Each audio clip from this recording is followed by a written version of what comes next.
Conversations with Rob. Please like and subscribe. We also will be doing some stuff where we're going to put live on the radio too, so look forward to that.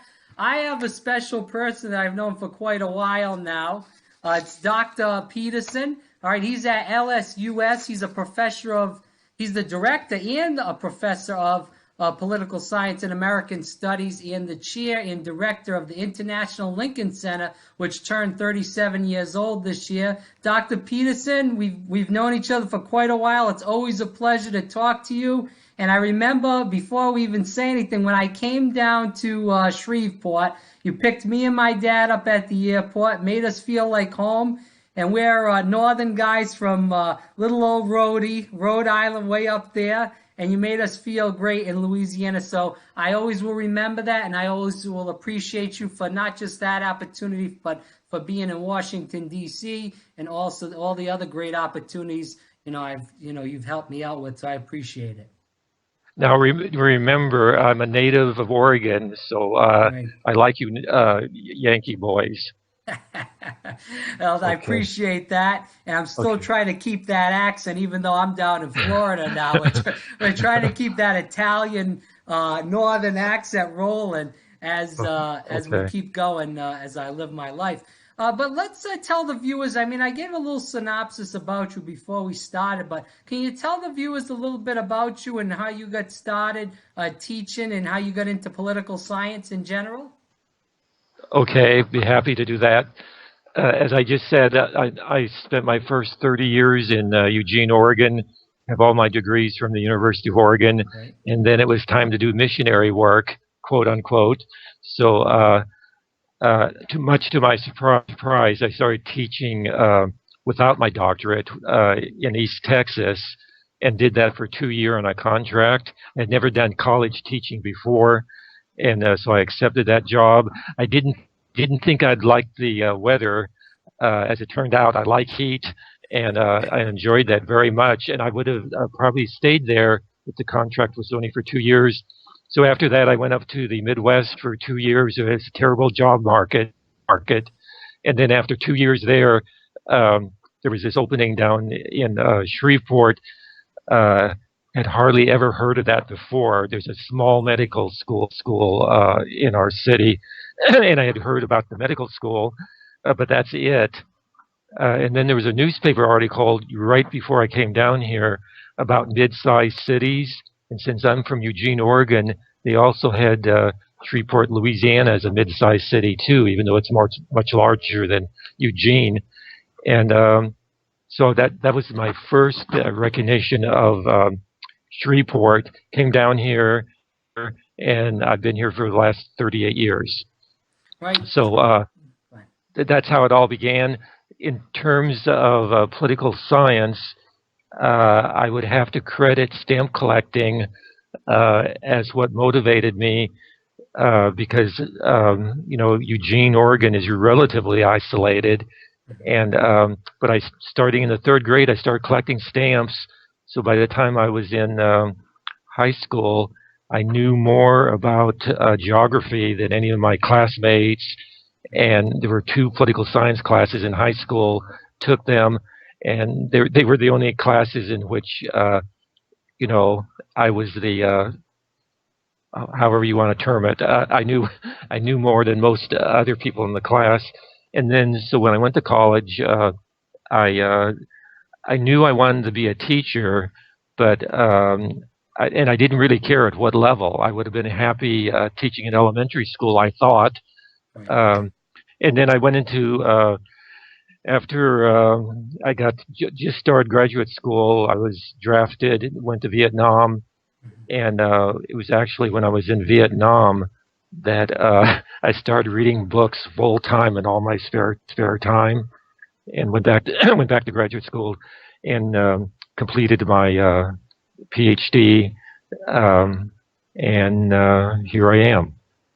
So Doc, since you brought it up, 2 quick things. First of all, I didn't know you were in Vietnam, but if you could talk, I know that's probably a long topic, but could you give a quick synopsis about what it was like to be drafted and to go to Vietnam? You look at that time period, people celebrate more veterans now, but during Vietnam, when veterans came back, they were spit on, they were ridiculed, they weren't treated well. A lot of people were against that war. LBJ had to deal with all those obstacles with that war after JFK got assassinated. Could you tell us what it was like in that time and going to Vietnam and some of the stuff maybe you saw in that part of the world? Well, you you summarized very well the climate at that time.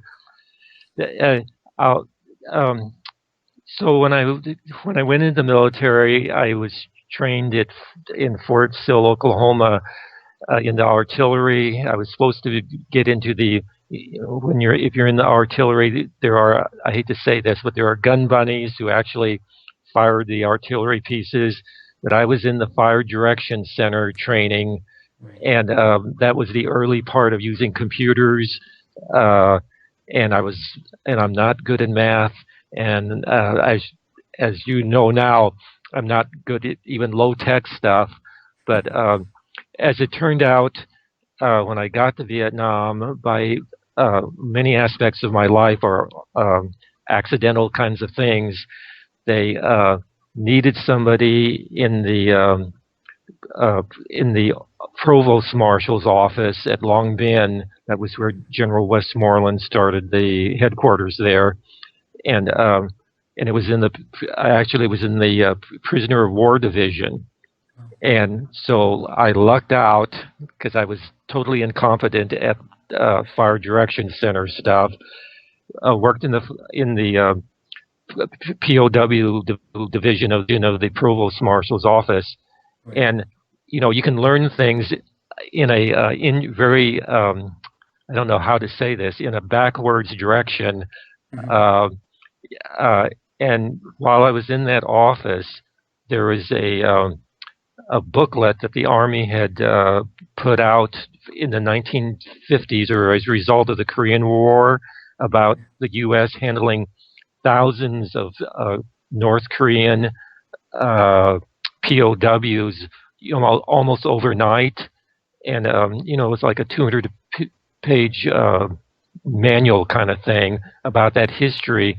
And I will have to credit the military for getting me interested in that topic. I thought originally I was going to go to law school after I got out of the Army, but that topic turned into my dissertation in terms of POWs, and what my dissertation was on uprisings in POW camps, or prisoner camps, eventually, in the Japanese internment camps, in the Nazi concentration camps, in the Soviet labor camps.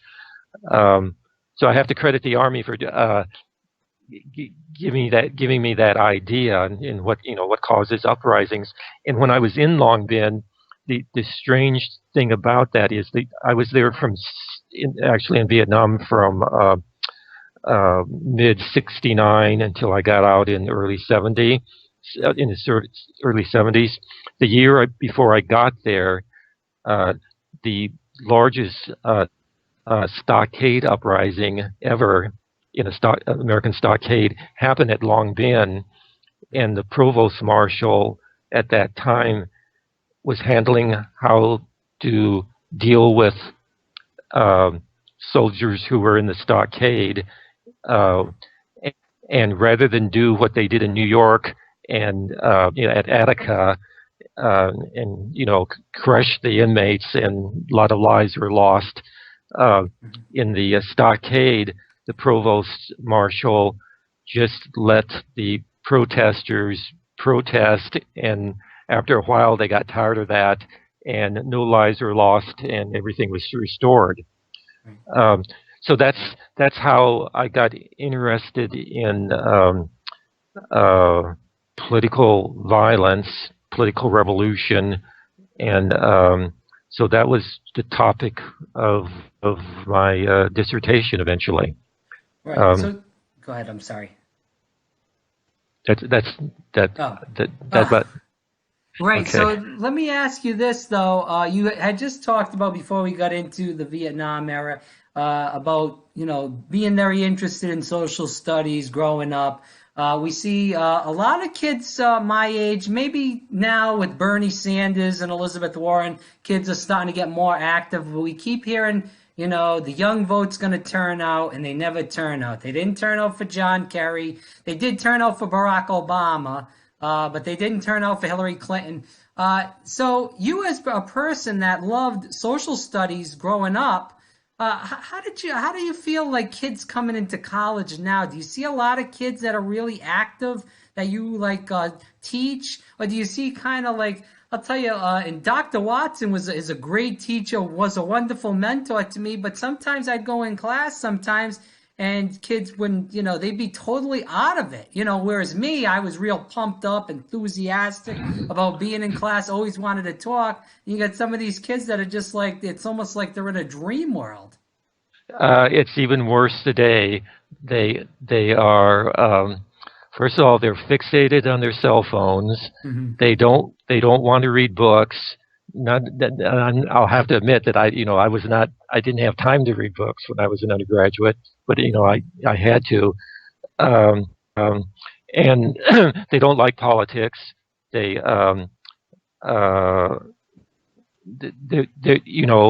that's the way you described what your experience is like. It's even worse now.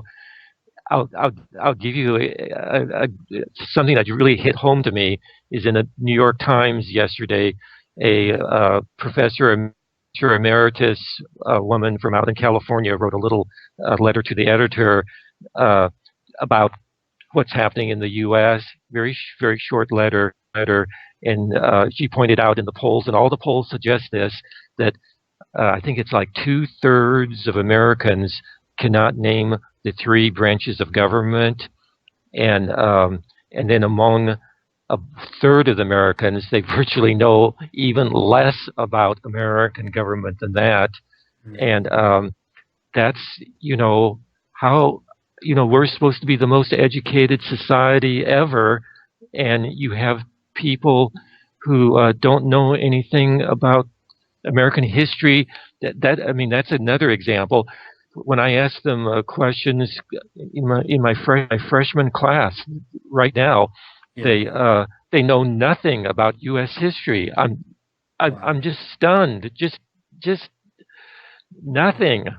And and then of course they're turned off from politics. Many of them, and this is of course a conservative area.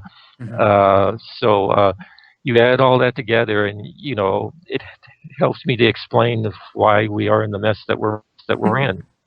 All right, I agree 100%. Do you feel like we've seen, like in the last election, over 100 million people that were eligible to vote did not vote? So we see something like that. I feel like a lot of that is kind of what you're talking about there. But you also see, do you feel like a lot of these candidates that are running don't really don't bring the enthusiasm toward young people? Let's look at Hillary Clinton, all the corruption there. I mean, Trump has a lot of corruption too, but Barack Obama brought all that enthusiasm, and then a lot of the promises that he made, such as universal health care, the bankers, to break down the banks. He didn't do any of that. People were foreclosed on, and I know the crisis was big, but a lot of people lost faith in Barack Obama. They didn't turn out for Hillary Clinton. Do you feel like it's just the candidates? Now, we do have candidates, as I said, that are more inspiring towards young people, with Bernie Sanders and Elizabeth Warren type of candidate. Whether you agree with them or not, we see young people really coming out forcefully for people like that. Do you feel like it's on the candidates to not make these young people come out for them with policies that are going to help them out and help the American people? That's part of it, but traditionally, in all of Latin America, you've always had high school students and college students being totally active, and whereas in the United States during the Vietnam time, some, especially in northern colleges and universities, there was a big reaction among college-age students when they were going to be drafted and so forth. But that's unusual for American politics, I would say. So that I don't really blame the candidates so much. It's Okay. more the and then of course, and then these days we have a whole generation which is totally spoiled. They Hmm. they're not facing a draft. They uh, they think everything's about them, and um, and then when they see not only in the United States, this is worldwide. When they Yeah. see politicians who they view as just being out for themselves, Hmm. then you get that that whole that whole situation just brings everything into It's where we find frustrating. ourselves today. Yes, I get yes. it. I get it. Now, I let me. Can I Yeah. throw in a Lincoln thing here? Sure thing. Yes. Because because in Tiananmen Square, the Hungarian uprising of 1956, um, and even in the spring uprising in the Arab world, Hmm. uh, and then they were educated enough to know that he defined democracy at Gettysburg, and he practiced democracy, and so they were inspired by him. So, which which is and then in the schools in the United States today, Yeah. there's that whole trend in the U.S. history that Right. you don't talk about great people, and you talk about identity politics, and which is Hmm. important. But um, so anyway, I thought I'd throw that in. No, I agree with you about the. I mean, I see it myself being in schools. The U.S. history is a joke. They jump over things. They don't teach it all. They skip this part. Go to this part. And what you said about the identity politics, and then I want to get into Lincoln since you just brought it up. But to go right off you on identity politics, I 100% believe that's true. My thing is, being a progressive Democrat, and that's full disclosure. I want somebody not that's black, white, Italian, or what. I don't care. I want somebody that's going to make my life better. I don't care what they are, woman, man, whatever. And that's what the problem with the Democratic Party is that they go to states like Louisiana and stuff, and they try to push off all these cultural things that people are not used to in these parts of the country. And you look at the Midwest, it's the same thing. Hillary Clinton didn't go to Wisconsin. They took it as like it was a free for all. They were going to get all those votes anyway. You cannot win an election on identity politics in this country. It's just not going to work. So I agree with you I, 100%. I agree with that. But back to today's students, the other Mm-hmm. thing that that they have in common, and I see this in my freshman classes more and more, they do not they don't know how to take notes on lectures. Mm-hmm. They are on their smartphones, and as a result of that, and then in the classroom you have PowerPoint presentations. Right. In all the classes, they they can write down things which are on a PowerPoint slide, but there's no thinking involved. And there's studies which suggest these days that unless you write down stuff, it doesn't get just goes out one ear and out the other. But if you write down things in a classroom, you remember it longer. It forces the student, if they're a serious student, to think about what they're writing. So there's no, there's this dimension of they're not thinking as a result of how they're being taught. Anyway, that's a little. No, I agree with you 100%. And we'll finish it off with this point that, when I was in college, not that long ago, I just graduated in 2012, not that far, back. I used to, if I was taking a test, I would write stuff out, as you said, make a little test, a lot of memorization, try to read it. You got to read it on a book. You know what I mean? But that I agree with you 100%. You can't just copy and paste something on a computer, on a PowerPoint, and think that it's all well and dandy because if the teacher like you or Dr. Watson or anybody says, hey, okay, you wrote this point on the PowerPoint, can you explain more in depth about it? They don't know what the hell to say. And that's what it is. That's it. That's exactly right. Yes. So, Yes. yeah, no, I agree with you 100%. So let's go into this Lincoln stuff. So let's talk about the International Lincoln Center that you've worked on for quite a while. It's just turned 37 years old. Can you tell the viewers a little bit about that? And also, what is your part in it as as the center concerns? Okay, be happy to do that. Um, it initially, when Mhm. I came here in 1981, there was an honors program here, and of course, in those honors courses, they would have to be a brand new course, and the older faculty didn't want one more assignment to have to prepare, and usually it was only for a one-time thing. Mhm. So it took up a lot of time. So I was the new kid on the block, and I taught a class on heroes in world history. Okay. Okay, as a result of that, unbeknownst to me, I had this older woman in class who was returning to the classroom after she had raised her family, Mhm. and she was highly interested in education. Uh, she was well off, and she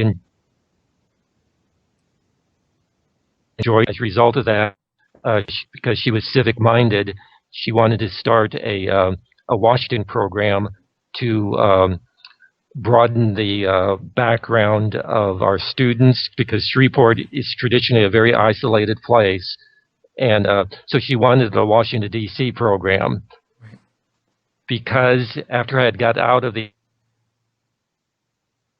as I said, I was planning to go to law school, but I had an option to work at the State Department one summer, and I immediately dropped the law school thing because I knew it was be a lot of work. I knew nothing about law school, Right. accepted the D.C. deal. Um, was my first time ever on the East Coast. Then a few years later, had a chance again to work during the summer, but this time at the National Institutes of Health out in Bethesda, and so I knew quite a bit about Washington D.C. I kind of educated myself both times when I was there, Right. and so I kind of fell into starting a Washington program for our students as a result of this woman who had been in my class, and she endowed it. It's the oldest independent Washington program in the South. We squeeze everything together in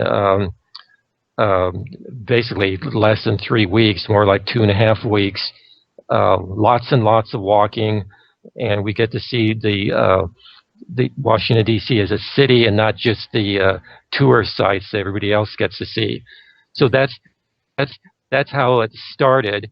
Then from that point on, uh, uh, it developed into basically what is now a 5-part program.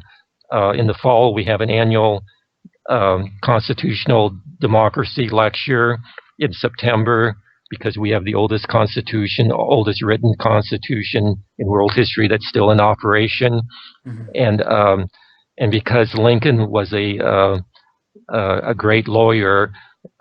There's links to Abraham Lincoln in terms of the constitutional democracy lecture. And then every October we have a Lincoln lecture, which is the oldest Lincoln lecture in our state, and we try to bring in uh, uh, scholars who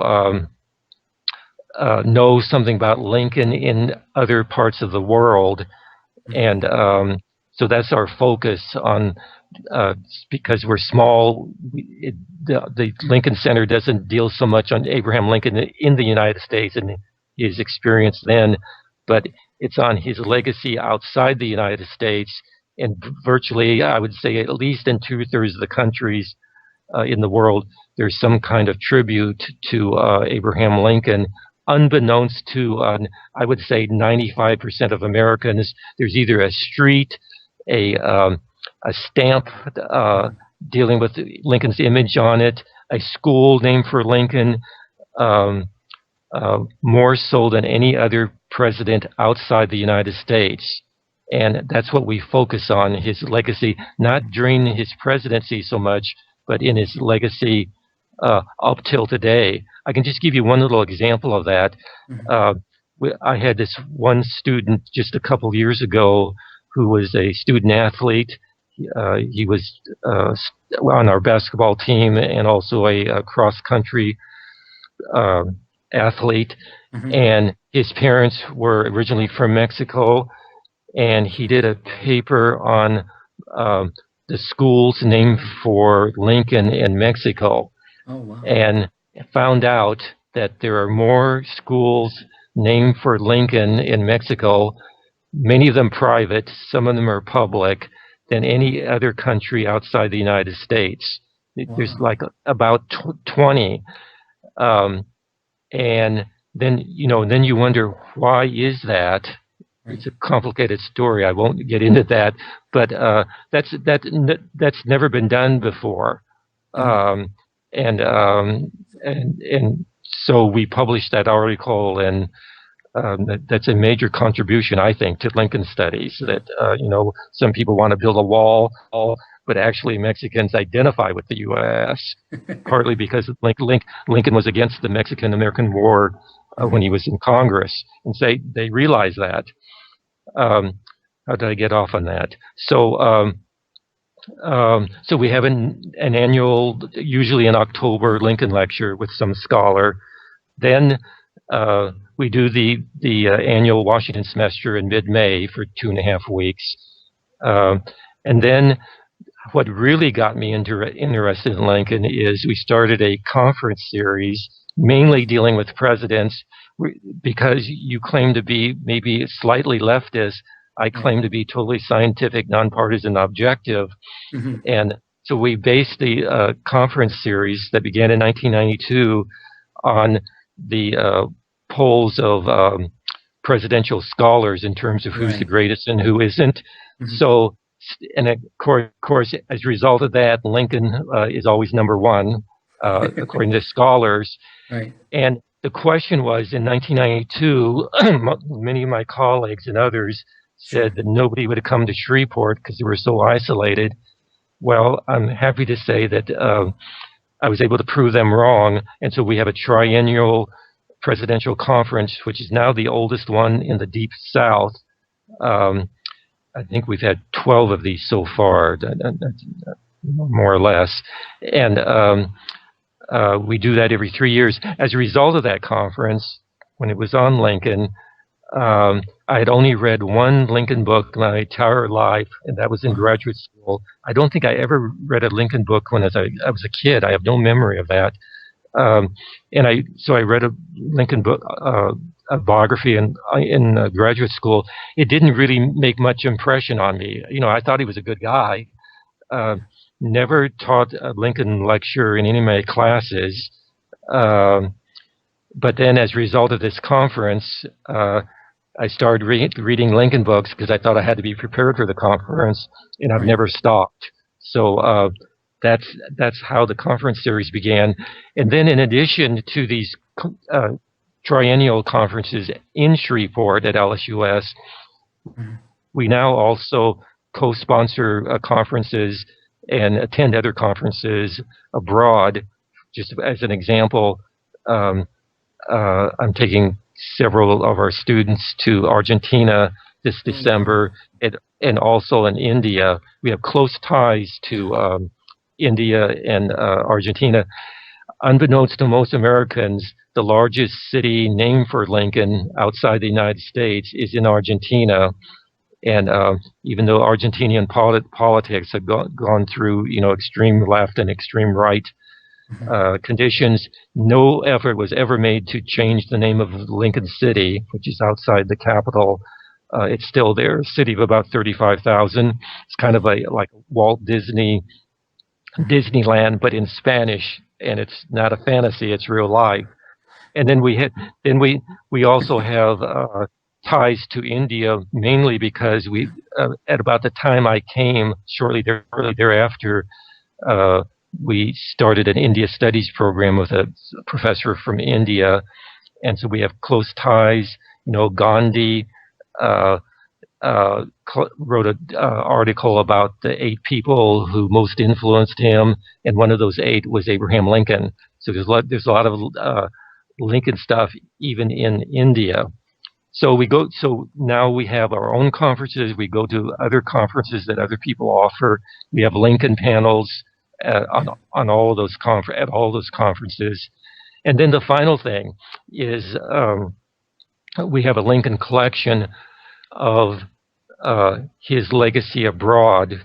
There's like a classroom-sized thing showing examples of all the not all, but of the impact of him in almost every area of the world. If you can see what's behind me, we have I discovered a painter in India, and she's painted now 10 paintings suggesting the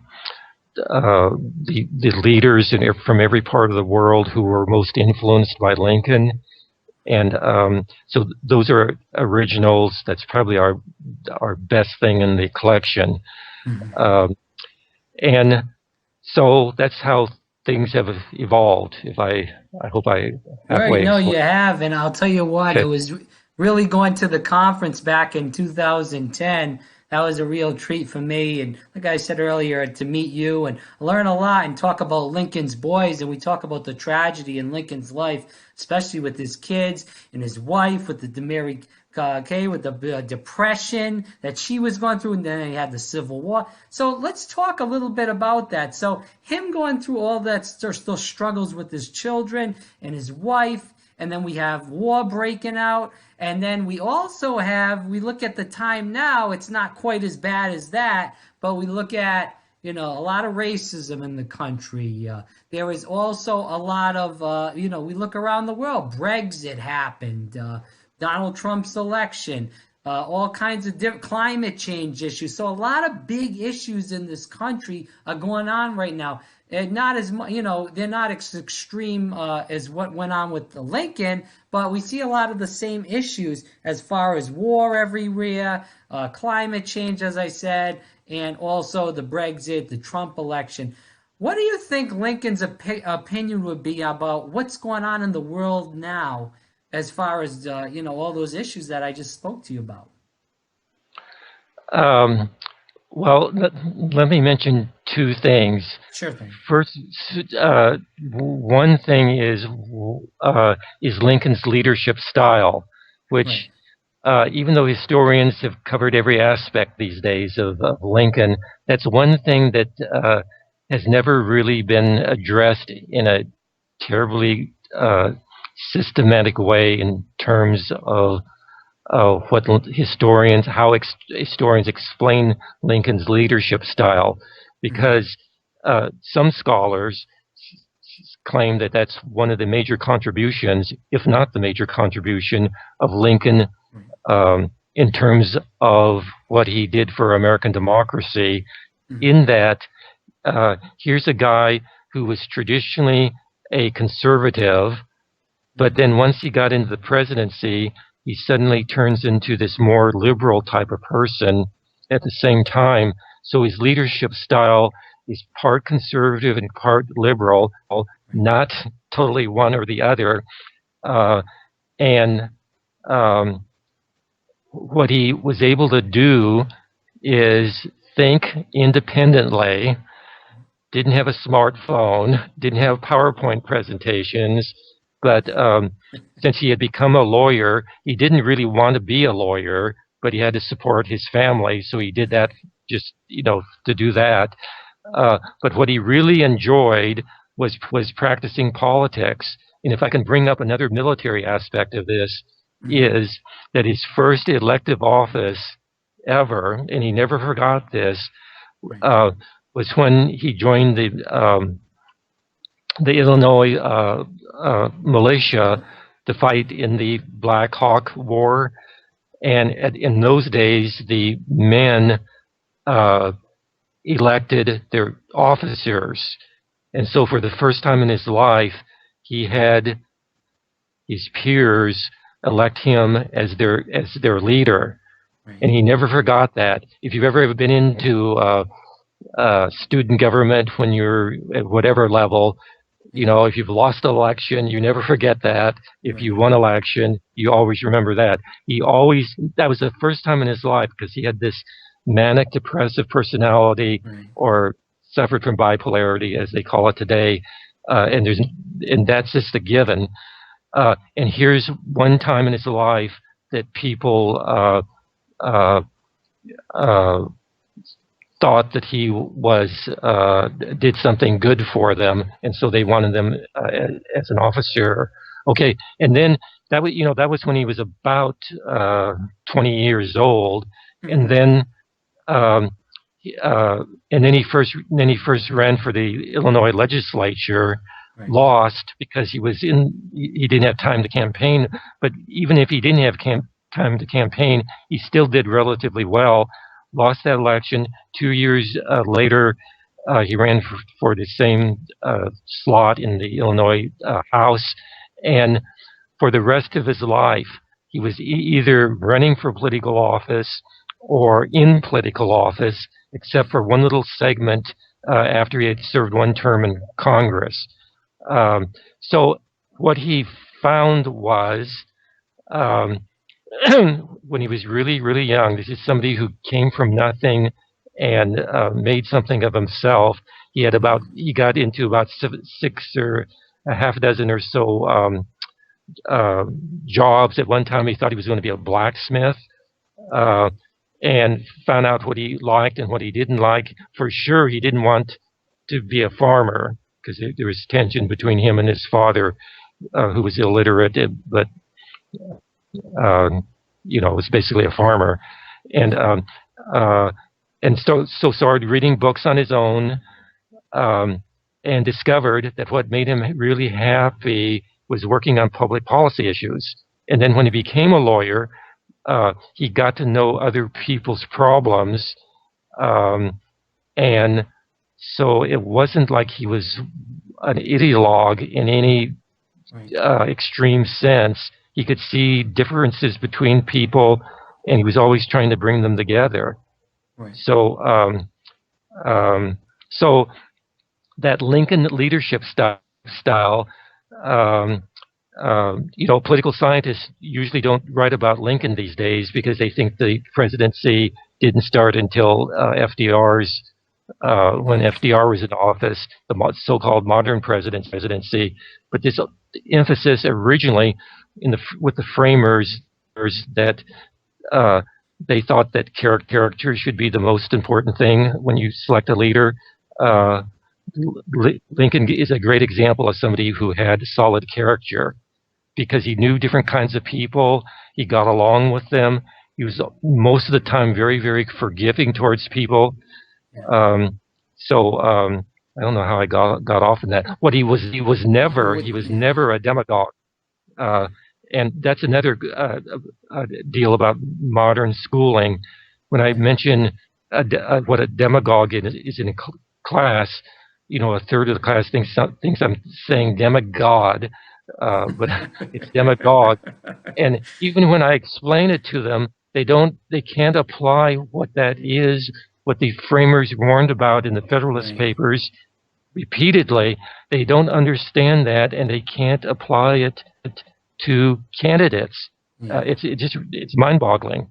So I don't know how I got off on all that. We were talking about leadership styles with Lincoln compared to with all the craziness going on in the world with Brexit, Trump's election, climate change, compared to what he had to deal with war. Well, I mean, we have war now too, but war, but all the stuff in his family with depression with his wife, his kids, one of his kids passing away. And then his other kid was sick also. So we talk about all that stuff and him dealing with all that stuff compared to what's going on now. What would he think about what's going on in the world now compared to what he had to deal with? The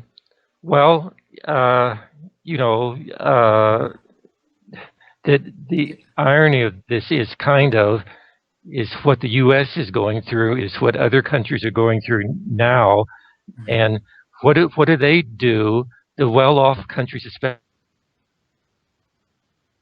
turn to demagogues They want simple solutions to these complex problems, and the UK is a great example of that. Yeah. And the blunder that the former conservative David Cameron. yes, made, and because he was going to just turn things over to the people, and he thought that they were going to vote to stay in the EU, and he finds out something different, and so that people want simple answers to very, very complex things, and the younger generation does not understand that things are more complicated than that. So if Lincoln was around today, he might or might not be able to deal with that. Right. Anyway. No, I agree. Go ahead. I'm sorry. Can I put in a word for Mary Todd Lincoln? Yes, when please. When I first started attending conferences after 1992, the standard thing that I heard was historians would often make these wisecracks about Mary Todd Lincoln, because her oldest son put her into a mental asylum, which of course she quickly got out because she was a little bit strange. But after you have your spouse having his brains blown out in front of you, you can maybe become a little bit strange too. But before the assassination, she was a very, very progressive person, and like the current biographer of Abraham Lincoln, Sidney Blumenthal, says in his 3 volumes so far thing, if there had not been a Mary Todd, there would not have been an Abraham Lincoln. What she did is, first of all, up until recently, all biographies virtually were written by males about Mary Todd Lincoln, and they were very, very slanted.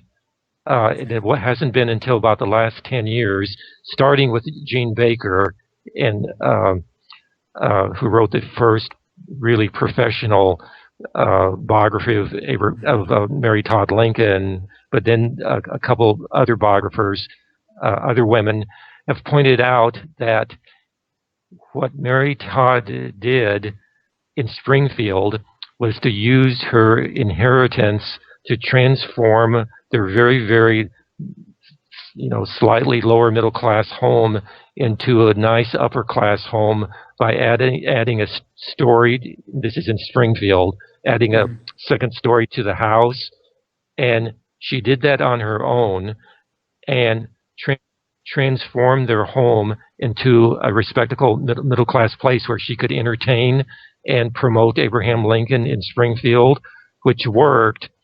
Then when they got to D.C., she did exactly the same thing again. When Abraham was focusing on making sure that the Capitol dome was finished on the Capitol building, she transformed the White House virtually all on her own, both inside and outside. She had to, when the previous president, James Buchanan, who was a bachelor, and it was essentially turned into a rundown bachelor pad. She had the executive mansion painted on the outside. Abraham was very impressed by that. She made sure that they got a new carriage, which looked respectable. But then inside the White House, she transformed the White House into a second symbol of American democracy. Totally transformed it. And she was responsible for that. She ran up bills, but that's what politicians do. Yeah. And it became very respectable looking. And then she held these much, much, much larger social parties at the White House, invited all kinds of different people. And she must have picked up some of that from Abraham, being more open to different kinds of people. And that was all going great until they lose their second son and most promising son in the White House. And then for a while that cut back on things. But even up till the assassination, she was very, very progressive. And you could easily argue that she was the first great first lady until Eleanor Roosevelt came along. in terms of all the things she did. Anyway, I thought I'd throw that in there. No, no, I appreciate that, and the viewers. Hopefully, people will learn a lot from what you're telling them. I do want to talk a little bit about. You made the case, and we went through that about a lot of the historians and you and a group of other historians meet and you rank the presidents. And we do see Lincoln usually at number one, pretty much all the time. Why make the case for why Lincoln should be always number one? Is it that he used to meet with he had a cabinet full of rivals? Is it because of all the stuff he had to go through, to be a great president? Why would you put him as number one consistently? Great question, and it's a complex one. Of course, part of it is because of his leadership style, but that's always in the background. Right. I can just give you 6 things, sure, which virtually, I think any historian would agree with. These are the 6 things that he actually did while he was in the White House. He was not, the only person pushing this stuff, but these are 6 accomplishments. And basically what they all have in common is this outlook that he had in his life, that what he got out of growing up in the U.S. Worked to his advantage in terms of so that he could move up in society. And he wanted to do the same for other people. There's just that's a repeated kind of thing in his life. He was not selfish, but he wanted to allow other people to have the same kind of possibilities that he had. So as a result of that, the first thing are 5 legislative accomplishments, which just by themselves are terribly impressive. Probably the most important one, and the first 3 of them occurred in 1862, right after he gets elected, and that is the Land Grant College Act of 1862, which for the first time in the United States opened colleges, created public colleges. Up to that time, they'd always been private colleges, and so these are, largely with the name A&M universities, agricultural and mechanical colleges, which gave people who were moving up in society a chance to have a college education, as the elites had always done at these private colleges.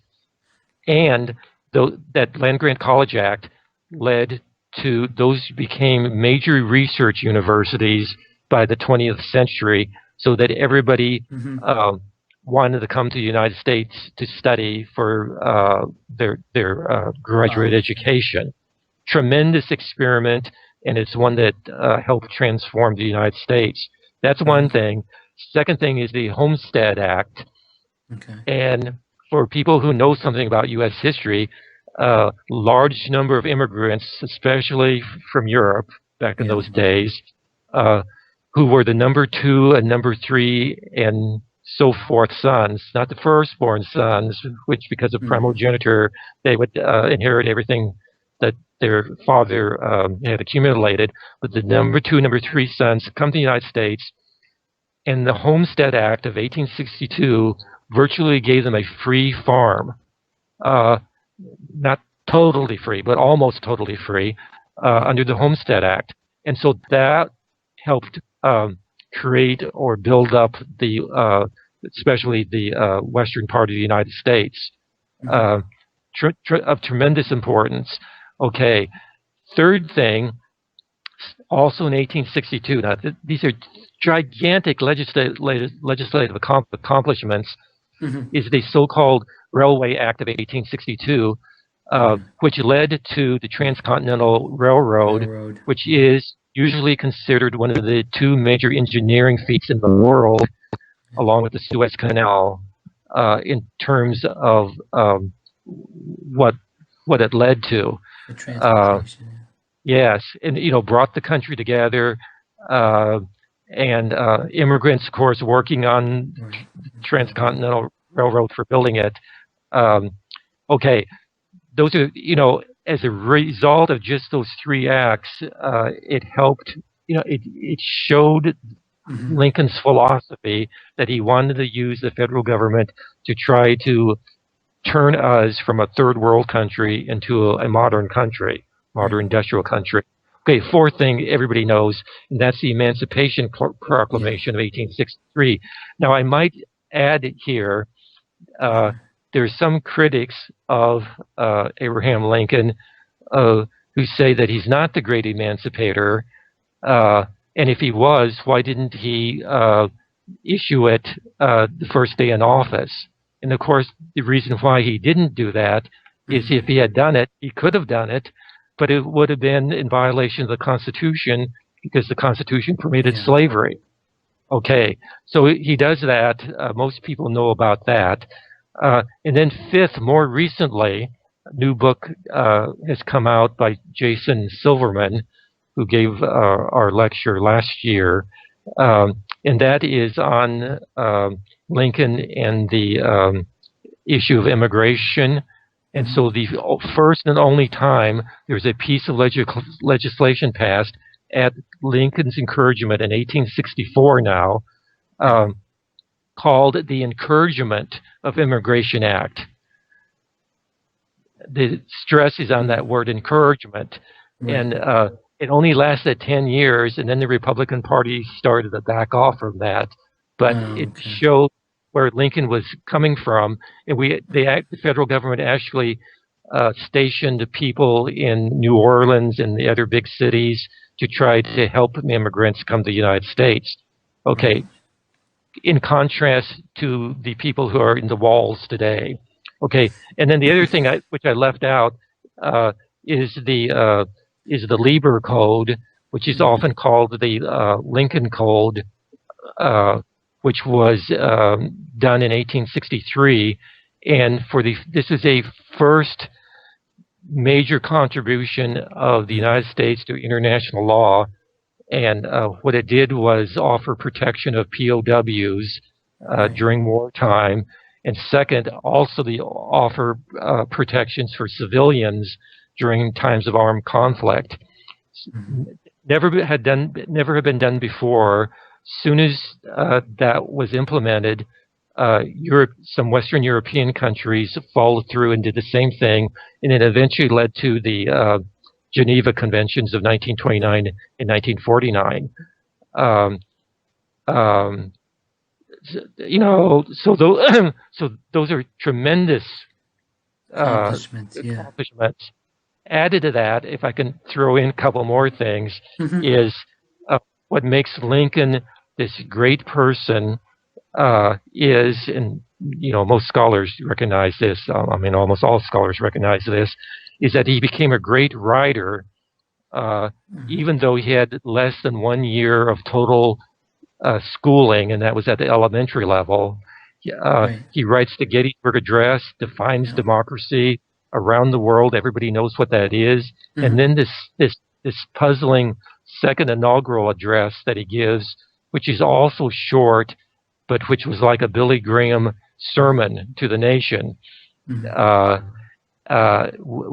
announcing this policy that we were not going to commit genocide against the people who were against us. And he comes up with this notion of with malice towards none, which was basically what he was all about. Okay, so he was a great writer. Part of the reason for that, perhaps, is that he was our only president who wrote and published poetry before he became president. And I think you could maybe make the argument that because he understood poetry and because of his law practice, he understood different kinds of people better than most people. And so he comes up with this, comes up with some great one-liners in terms of his writing. Okay, and then at the same time, he's the only president to ever hold a patent. And what that suggested is that he had an equal interest in science. So he was not only a literary type, but he's also inclined to scientific stuff to help develop the United States into a modern nation. Okay.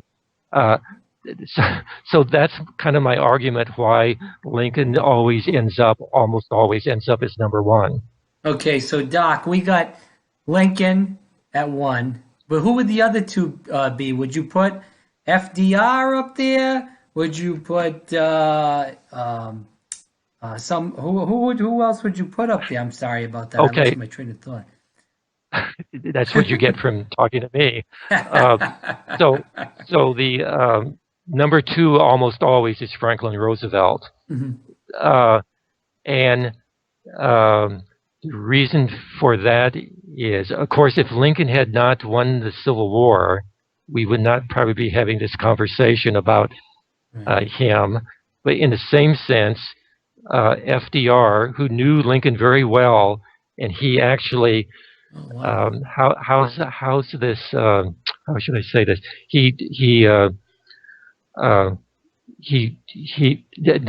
This is something that Lincoln would have done too, because Lincoln went from a Whig until ended up as one of the first Republicans. And FDR takes Lincoln, who's this Republican, and adapts him to the Democratic Party, which is quite a feat to accomplish. But FDR and Winston Churchill, I think most people agree, were the two greatest Democrats, small d now, that's a small d, of the 20th century. And so when FDR is facing the Great Depression, he does something, and along the Lincoln lines, he talks to people like you are doing today, trying to talk to me, but with these on the radio, and he was the first president to use the radio and so there's all kinds of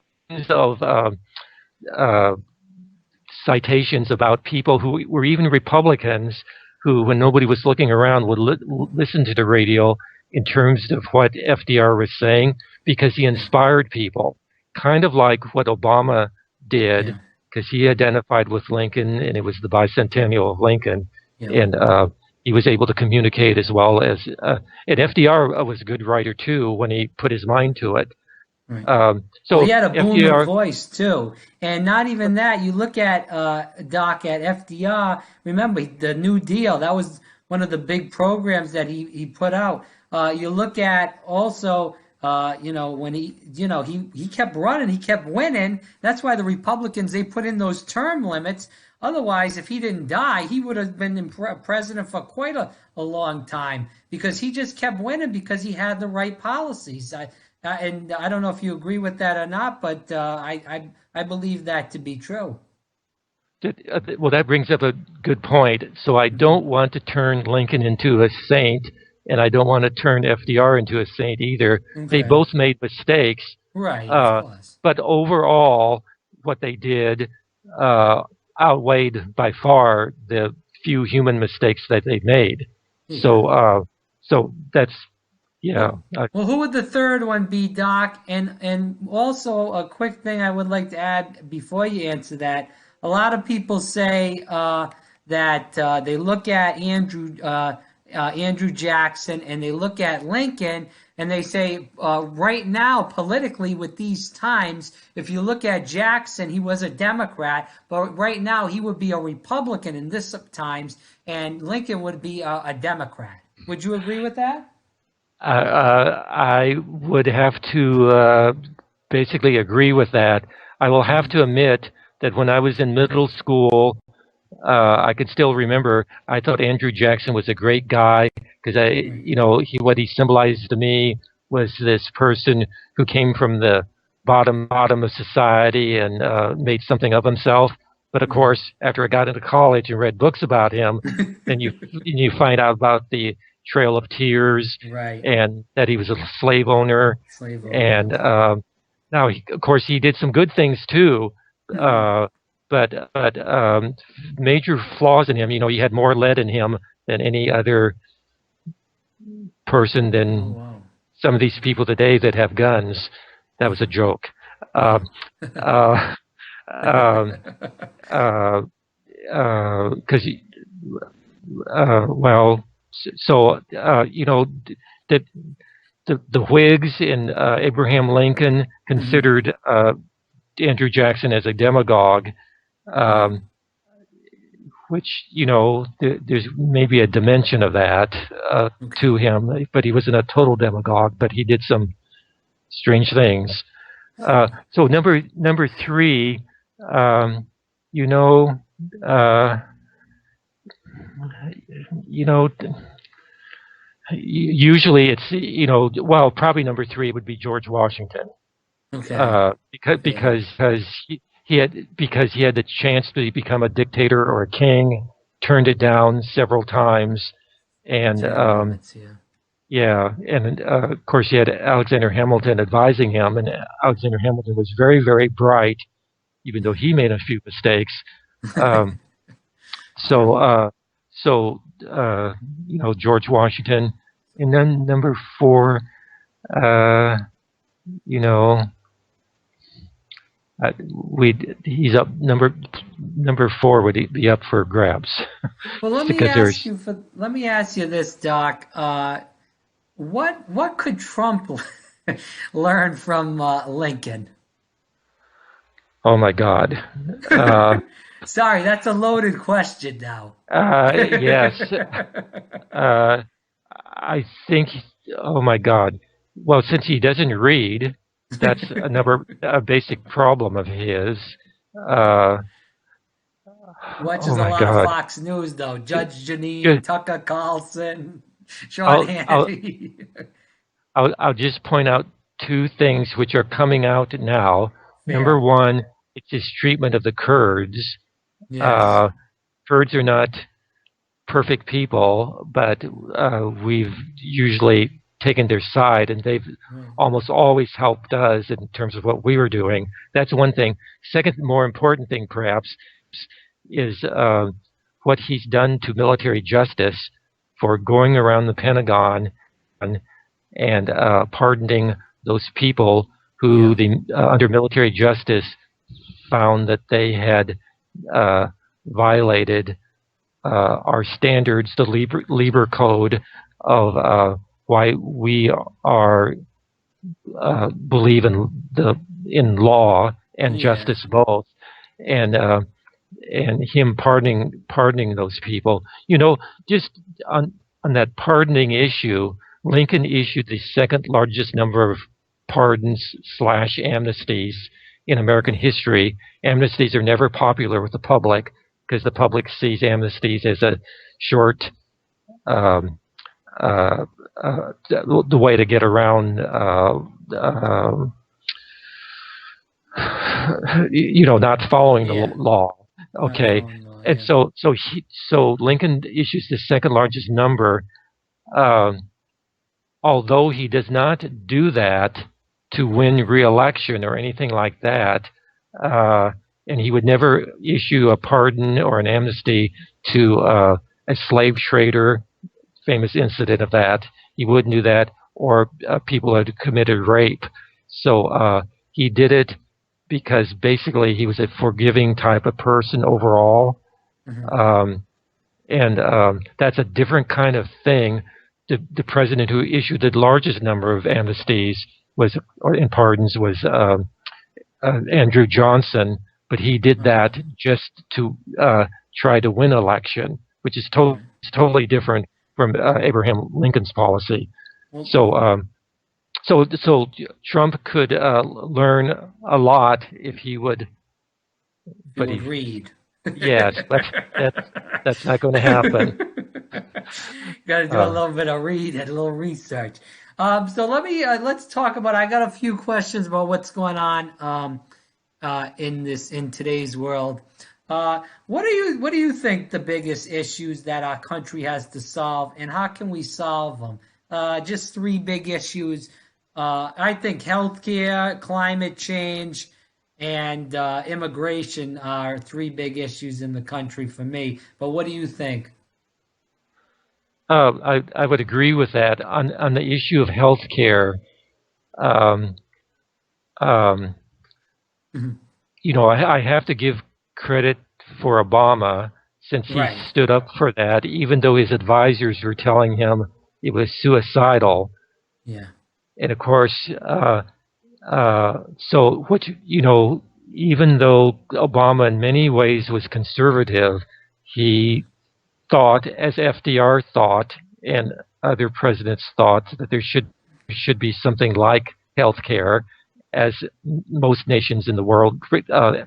economically developed nations, provide better health care than we do. So, that's, and nowadays, I guess even the public now supports Obama's uh, Right. health care The policy. Obamacare. Yeah. Yeah. Um, okay, so we're at that point where uh, uh, well, and what I wanted to point out too is, Sure. when Democrats and Republicans unite, and it was actually uh, uh, Eisenhower's last Secretary of HEW, a guy by the name of Arthur Fleming, Uh-huh. who was a very progressive Republican. Okay. And when Hillary Clinton came out with her health care policy that went Sure. no place, Right. it was actually Arthur S. Fleming, who stood next to her on the platform when which she announced that, showing that even progressive Republicans, or if you want to call them moderate Republicans, when there were a lot of moderate Republicans, Yeah. supported health care too. Okay, so you know, somehow or another, the nation has to deal with the healthcare issue because Uh-huh. hospitals are charging anything that they want to charge. Okay, second issue, in terms of immigration, it's just the difference. The simple, quick response is to Right. build a wall whenever you have a But problem. Doc, and sorry to interrupt you, but you, as far as being in the military, as being a historian, the story on immigration is that we go into a lot of these countries, and we create a coup, and we back this right wing person. And look at Venezuela, look at Bolivia. And we're creating all this controversy where these people are coming. I mean, Mexico's economy is getting better. We look at the immigration numbers in Mexico. They're not really coming over to the U.S. as much as they were as far as immigration. That's down. So this play up about the immigration, it's from these other Central America countries which we went in there and backed these dictators, created these coups with drugs and stuff like that. So a lot of this is, I hate to say it, is our fault. You're exactly right on that, but most Yeah. people will not admit it because they think that Americans don't commit any kind of mistakes. Uh, but yes, and so part of the problem is Americans have a problem with drugs, and so we indirectly are causing this immigration issue because of that. And the best example of that is Guatemala, which I Yeah. think now is the leading country trying to, well, up till now, was trying to, which it was people from Guatemala What who were is? coming Yeah. to the United States, and many people in Central America overall, to escape the drug gangs, and their lives are threatened if they show any kind of resistance. So they come to the United States. I think the largest minority population in the Washington D.C. area is from um, El Salvador, if I remember Oh. right. It surprised me, Mhm. um, and that's to escape what we've done in Latin America. That's And right. you're right that we back these. And Eisenhower used the CIA uh, as a cheap method, so he wouldn't have to spend so much money on the Pentagon to overthrow what they thought were leftist governments in Central America and Latin America, and it's now it's backfired. Right. And So that's what they did that in Bolivia just recently. correct. Yeah. And so so so if you're a politician, the one way to win votes is you just say that you're going to create a wall, which will Right. never work, cost zillions of dollars, Yeah. and it's not only us that do that. Of course, on the other, that's what East Germany did to keep Yeah. Western influence out of West Germany. Yeah. East Germany. Yeah. So that's okay. So we've talked about immigration, healthcare. Third deal is climate Right. change, and you know, Well, I mean, you were down there during Katrina. You saw what happened. I mean, you're not in New Orleans, but you're not that far away. You're in the same state. You saw what happened during New Orleans, with people were climbing on top of buildings. They were stranded in the Superdome, and George Bush is flying over, looking from the plane. I don't know what the hell that was about. That was a bad political move.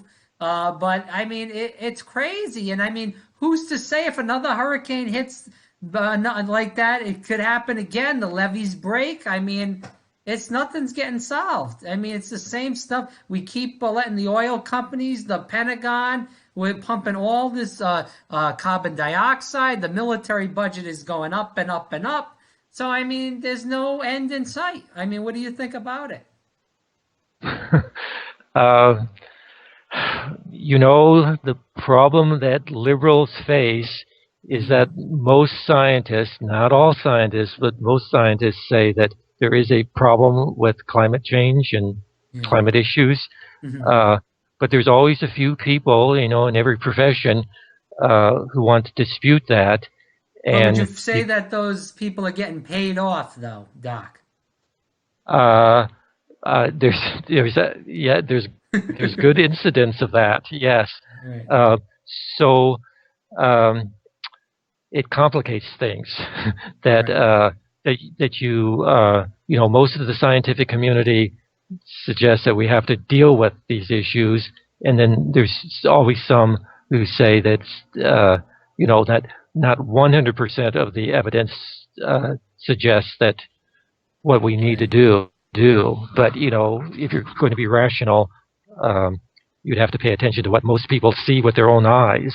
Yeah, of course. I That's mean, we saw yeah. it in Florida recently, this past hurricane season in Mexico Beach. They flattened that out. That was in 2018. I beg your pardon. But that was in 2018, right before the election here in Florida. They had a big hurricane that flattened that whole city out. I talked to people up there in that panhandle. They said it still hasn't fully come back for where that area is. They can't even build some homes where they used to be.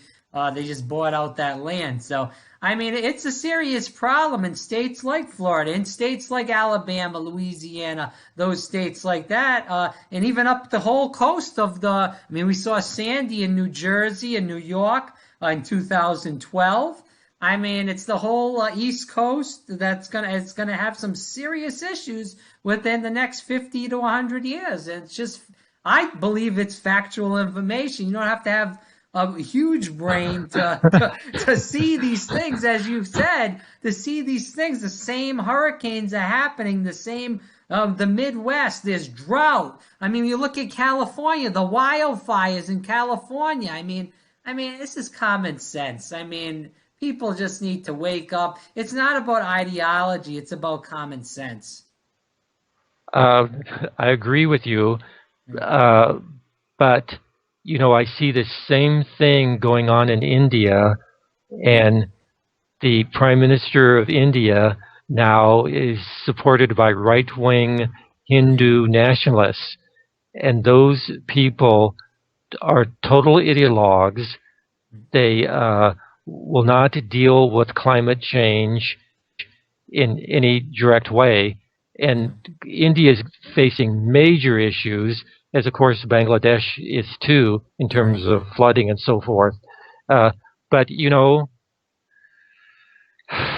it's I a mean, look worldwide at issue. in Brazil too. Brazil, the Yes, rainforest, they're exactly burning right. the hell of it down. That's the Earth's lungs, and they're just Yeah. burning it and letting it go. Trump's not doing a damn thing. I forgot his name, the leader of Brazil now, Bol Bolsonaro. Bolsonaro. Yeah, Yes. Bolsonaro. Yeah, Yeah. he's Trump's buddy. They hang out. They're Yeah. good friends. Yeah. So I mean, it's a total joke. And as you said, it's all about a demagogue. And what I'm worried about is if somebody like Joe Biden gets in and he maybe only goes 4 years, they could pick somebody worse than Trump, a bigger demagogue, a right wing demagogue that actually Trump blows a lot of wind, doesn't do much. But what if we get somebody in there that doesn't blow wind, that actually gets a lot of these crazy things done? Yeah. And that's what Yeah. I'm worried about in this country. Because for sure, if Trump can get in with the silliness, all the lies and the fake news and the stuff that he played off in 16 and get in, then somebody could get in just as bad or even worse and put the things that he says into action and get things done. That is a possibility. Yeah, and Uh, that's a big problem. I think my bottom line on this Yeah. is, I always assumed that maybe 20% of the American population were beyond hope and, would do the crazy things that we sometimes see. But as a result of the last election, um, it has brought out, to me at least, that the number of people these days, when we're supposed to be the most educated country in the world, um, they're sexist, and I hate to say it, they're also racist too. And even though Hillary Clinton was not a great politician, No. she was very, very bright. Uh, they focused on those two issues, racism and sexism, and we have what we have now. And I don't see that changing anytime soon. I hope it does, but it was a shock.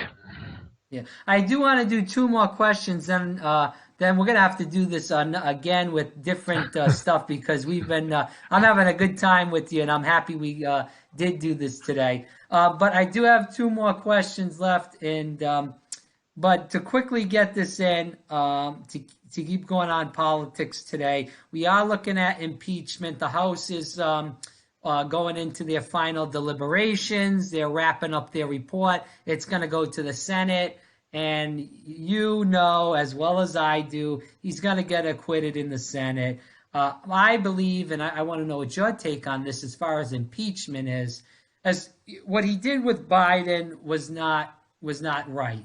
But I do not believe it's an impeachable offense. I feel like if you do want to impeach Trump, you got to look at his business deals. You look at all the deals he has with Israel, Saudi Arabia. I mean, you look at his hotel in Washington, D.C., that Saudis rented out over like 300 rooms. They dropped like 30, 40 grand in there.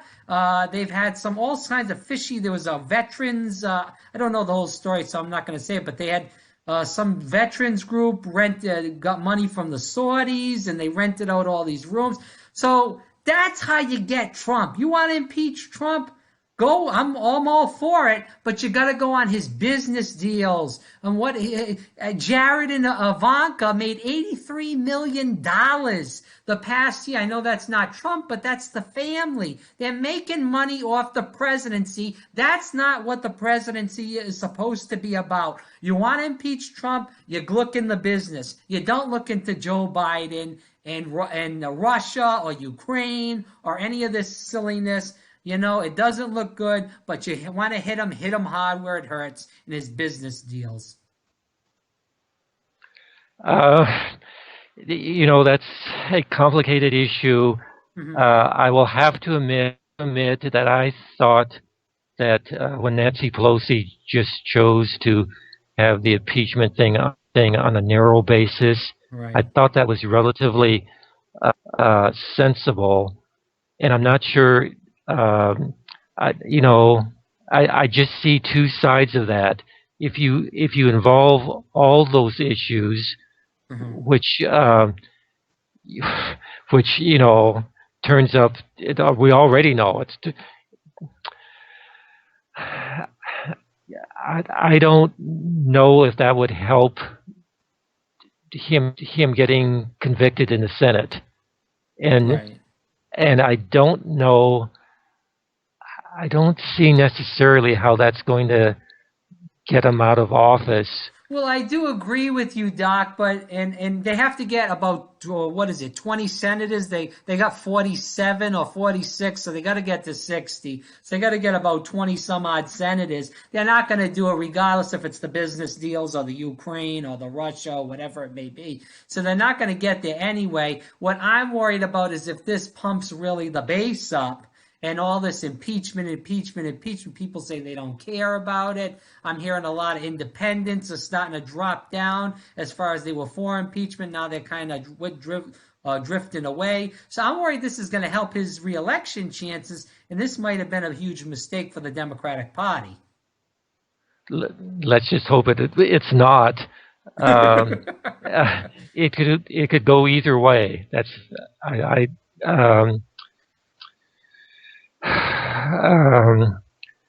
I don't have any great insight in that more than that what you're saying.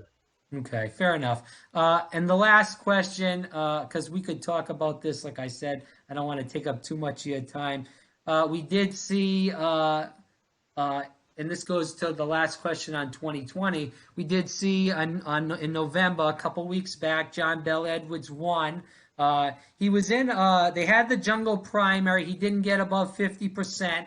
He ended up going into the election against a rich guy. I don't recall his name. That was a Republican. Trump came down there, 2 or 3 times, campaigned. Usually that helps the Republican, especially in a red state like Louisiana. But John Bel Edwards did win that election. Do you feel like that was we saw in Virginia? Democrats swept they have the governor's mansion, they have the House and the Senate in Virginia in 2019. They won the House and the Senate. We've seen a couple other governor's races that were in tough states where the Democrat won. Do you feel like that could help the Democrats' chance in 2020 with all this, kind of Trump's going there, but the Democrats are still kind of squeaking it out? What John Bel Edwards did was his opponent turned himself into a clone of Trump. Okay, no background, just a follower of Trump. Totally, he's a millionaire. Right. Whereas John Bel Edwards, to win in the South, you've got to have a good military record. So Edwards, he's a graduate of West Point, and on the other hand, he's married to a teacher who I don't know how much credit she gets, but well, let me back up a little bit. So Edwards took over when the state was basically bankrupt due to the previous governor, who was an Indian American, right, and refused to raise taxes because Bobby he thought, yeah. Yes, you got it. Refused to raise taxes because he thought that he could become the Republican candidate for president, which is a fantasy. And so John Bel Edwards had to take over that, deal with the economic issues. And of course, he's facing this terrible problem where the Louisiana legislature almost looks progressive compared to the Congress, at least the Senate. Wow. Okay, so he has to deal with that. So John Bel Edwards is basically a conservative Democrat, or he has to be a conservative Democrat. And he deals with state and local issues and stays out of the national kind of issues, whereas his opponent tried to turn it all about Trump. And you're right, Trump came down here 3 times. Once, actually, is it once or twice to the Shreveport area? Once over in Bossier City, and it didn't do that much good. Now, having said that, 80% of my students, according to my scientific poll, when I asked them, Like 2 years ago when Trump just started, uh, I would say maybe only 10% said that they were pro-Trump. Wow. Did this year, early this fall, 80% of them said they're pro-Trump. Wow. Okay, yeah. So what do? They're stuck on their smartphones. They only listen to Fox News. They don't take notes because they have PowerPoint presentations. They just write down things, and they Yeah. can't think for themselves. Right. They're not aware of this. So I don't, I wouldn't make a whole big deal about Edwards as being the only Democratic governor in the South Mhm. because it was squeaky close. Right. And for all the good things he did, he should even, scored even higher than that. But people, the country is fixated on this ideological thing that Well, Trump runs it that, that like a reality TV show. He goes and they got the plane, the helicopter rather, out there, and he's shooting his mouth off for about 30 minutes while the helicopter's sitting there. I didn't never seen Obama or Bush, who I didn't like, but I never seen him doing any of that stuff. I mean, he runs that like it's a reality TV show. The people are so in this country is enthralled in reality TV. They love it. They love The Voice. They love all the singing shows and stuff like that. So the presidency of the United States, the most powerful country in the world, has turned into a reality TV show with the best host in the world, Donald J. Trump, on there. And he's just kicking butt. And he goes to the rallies in Louisiana, Florida, wherever it is. And the people come and they love it. It's like stand-up comedy. He goes in the rally and he strictly does stand-up comedy. And people love it and they get all pumped up and ginned up. And that's why all these people do all kinds of crazy things around the country, whether it's racism, sexism, whatever, because they get ginned up by this guy that's doing stand-up all over the country. So that's just the way it is. that describes it perfectly. Right. You want Yes, me to go? and I Hey, Doc, do you want me to go in your class and try to talk to some of these kids? it won't work, but thank you for volunteering. All right, last question. I know I said that was the last one, but one more. You see the 2020 field. We do see Joe Biden on top with the close Bernie Sanders in second place, Elizabeth Warren and Pete Buttigieg or whatever his name is in fourth place. What do you see so far with the Democratic field, and what is your take? Do you believe that any of these people can beat Trump? Quickly, I just want to see what you think about this. I'm a Bernie Sanders guy. I was in 2016. I voted for him in Florida, but I did vote for Hillary in the election. But my thing is that Bernie he went into West Virginia in the Democratic primary. He won 49 out of 49 counties in West Virginia. He can go into these states in Pennsylvania, Wisconsin, Michigan. He won the Michigan primary over Hillary Clinton. He can go into these states, I feel like, and get these people that might have been Trump supporters. Like you said, some of these Trump supporters are 20%. They're all gone. You couldn't get them if you gave them free alcohol or cigarettes or whatever it may be. But there's some of these people that voted for Trump because they were worried about the Hillary corruption. They wanted somebody that would take down the swamp, as Trump said. Now Trump is the swamp, as we know, but they believed in his message, and I believe Bernie Sanders can do that. Now, what is your opinion on the candidates, and do you believe anything that Bernie Sanders, what I could say, can go into these places, as I said, and win some of these Rust Belt voters, or even go down to places where you are and talk to some of the people in Louisiana that aren't as far gone and say, hey, these issues do affect you? Now, my comment on that is going to depress you. That's because okay. back in my day, in 1968, our hero was Eugene McCarthy. Okay. I thought you were going to say something about McGovern.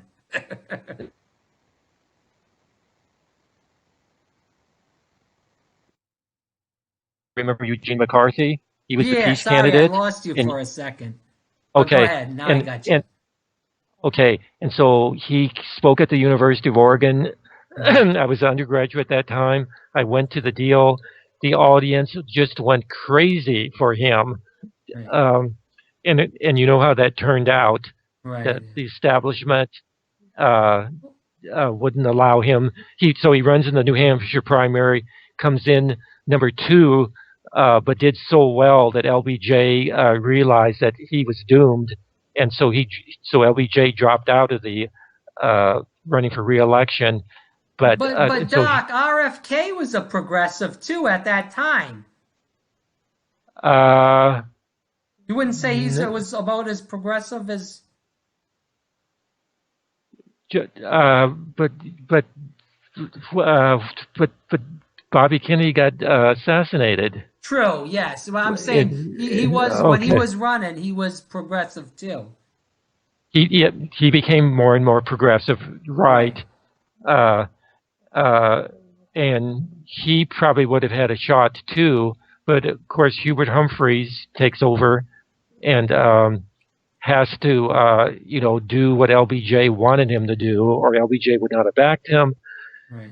And so, as a result of that, I am not as optimistic as you are that the uh, you know, I this is when I hope I'm wrong, and your optimism is more in tune with where the country's going. There's some signs of that, but I don't, you know, I'm very, very pessimistic about whether Bernie Sanders can pull it off. Well, Number one, he's old, yeah. Go ahead. and this extreme leftism. I have to agree with Obama these days. Okay. Obama was basically kind of conservative in the Right. same sense that Lincoln was conservative too, and he's heavily criticized by many liberals for Yeah. not, doing everything that, that he hoped to do. So Right. I'm, I'm, But I'm but not. Doc, Ter- but Doc, I know with about I'll end with this point and then I'll let you talk. But Obama did have the young people with him. Remember, Obama campaigned on universal. He did campaign like Bernie is talking right now. He campaigned for universal health care. He campaigned for breaking up the banks. He campaigned for all these things. What Obama did, he had that organization. Remember when he won, he had that Organizing for America. He had a big email list, all sorts of kids all over the country loved Obama. I remember that was my first vote in 2008. And with Obama, he had that list. He had those kids that would have gone out there, and people fought for the Health Care Reform Act. People wanted to go out there and fight. He didn't use the list. He didn't get the young people rallied once he got elected. He didn't. What I feel like, and this is what I've been listening to Bernie saying, if he gets elected, he wants that revolution. He wants the kids out there. He says, I can't do it alone. It's not me, it's us. We need to come together as a country and fight against the big industries, the healthcare industry, the military industrial complex, the big pharma. We need to come together or else I can't do it alone. Just like Obama. When Obama got in there, he couldn't get it all done on healthcare because he didn't use the people. The people have to come together and say, we need a revolution. We need Medicare for all. We need a college for all. We need to have no more wars, and we need to come together. And that's why I hope that if Bernie does win the nomination, he picks Tulsi Gabbard. I don't know if you've been following her, but she's for that no more wars. She was a military soldier, and I think if you put her as VP or defense secretary, she would really go in there and straighten that place out.